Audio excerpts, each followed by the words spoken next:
Sir, yung pong usapin ng restitution, meron na hubang paunang isinauli si Mr. Bernardo at maging sila Alcantara siguro o si Hernandez sa gobyerno bilang good faith po sa pagiging aplikante sa state witness?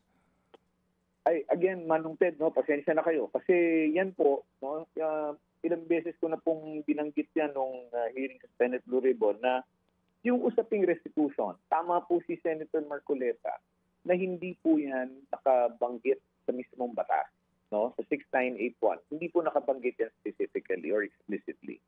Kaya lamang, ito pong usapin ng kung ano man ang isusoli o kung may isusoli man at kung magkano, nakapaloob po yan sa isang kasunduan ng kagawaran at ng aplikante.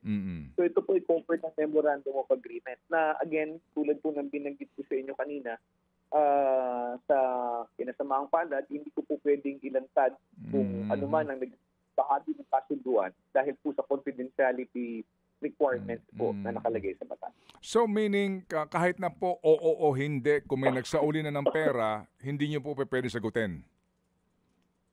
As far as whether there is and how much, I will not be able to disclose po sa ngayon. Okay. Pero kung ang tanong po ninyo, maaari po bang ipaloob yan sa isang memorandum of agreement with an applicant sa program, well, definitely, kung magkasundo yung partido at let's say, sabihin nga natin na meron nang pagsisisi at sinasabi na inaamin ko yung aking partisipasyon dito at gusto ko magsoli ng pera, bakit naman ho natin sasabihin na huwag natin tanggapin dahil lamang sa ang batas does not make mention of it specifically. Opo. But again, to answer my question, hindi kayo pwede mag-categorical answer kung nagsauli na ba ng pera o hindi pa. Sige, Noong Bernardo.